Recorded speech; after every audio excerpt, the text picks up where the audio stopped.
Hello, my name is Chloe. Today I'm going to be talking about two ethical theories. One is deontology and the other is a consequentialist ethical theory. The consequentialist ethical theory focuses on judging the results of actions, and deontology judges the actions themselves. Deno means duty or obligation. Consequence means the result of an action. The features of deontology include right actions and wrong actions. Right actions are what we are supposed to accomplish, and wrong actions are what we are not supposed to accomplish. Right actions are rational actions. Hypothetical and categorical imperatives are a part of deontology. A hypothetical imperative is whenever someone desires something and they choose to act for that desire to happen. An example of hypothetical imperative is if you want to be better at a sport, then you need to practice. This is more like advice rather than a rule. It tells you that you have to do certain actions to achieve your goal. The hypothetical imperatives do not apply to someone that does not have certain desires in life. Categorical imperative is not based on desires or needs. It is something that you must always obey no matter what the circumstances are, such as do not kill anyone. The idea behind the first formulation of the categorical imperative is that moral laws are supposed to be universal laws. Maxims are used in the first formula, and it means that there is a personal rule that someone has. They are used so that nobody acts randomly.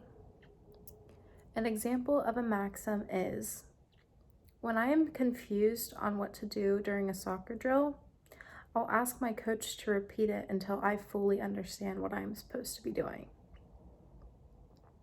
This formulation is just to show whether a maxim should be used or not. If it is believed that everyone can use this maxim, then it is okay to follow it. This is used to show that if not everyone can use it, then it should not be used because everyone should be equal. An example of a maxim should not be if someone asks to borrow clothes from someone and say they'll return it and they won't.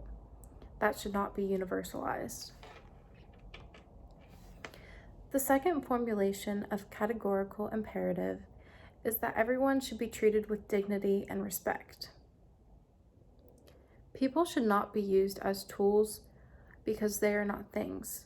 They are things, not objects. Objects can be used to hurt others, and if you do not want to hurt people, then if you hurt people, then you devalue them. So you do not want to hurt the people. If you harm someone, then you are using them as a means to your end. If you don't use them and treat them the way that they want to be treated, then you treat the person as an ends. Consequentialists believe that happiness is the only thing that is valuable, and things like money and wealth and health are only valuable based on people's rights from them. They are built off of the idea about positive consequences create good character. Deontologists, on the other hand, do not believe that right actions are related to good consequences. They believe that the consequences are not controlled by people. Therefore, it is wrong to judge actions based on consequences. Deontologists feel as though telling the truth and keeping promises are related to consequences.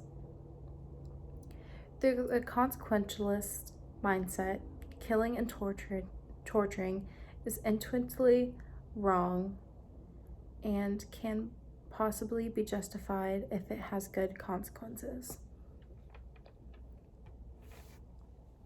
Kant believes that false promises are not wrong because they do not want to live in a world where they can't trust anyone with promises. He believes that they are wrong because false promises cannot be universalized.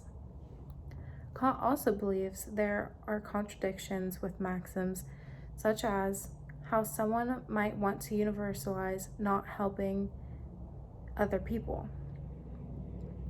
This cannot be universalized because sometimes people need help with things throughout their life. People may not want to ask for help because they want to be independent, but sometimes things just get too hard and they need help. Consequentialism has multiple forms. The most known is utilitarianism.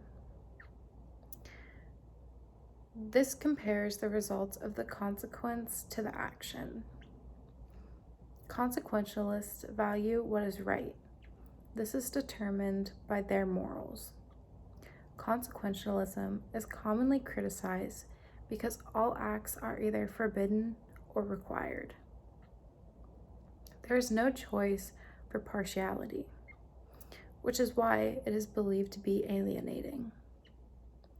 In contrast to consequentialists, deontology judges the morality of choices rather than waiting to see the consequences unfold. Despite the consequences, deontologists act based on if it is actually morally right to do or morally correct. Deontology allows individuals to prioritize their lives and is not demanding and alienating.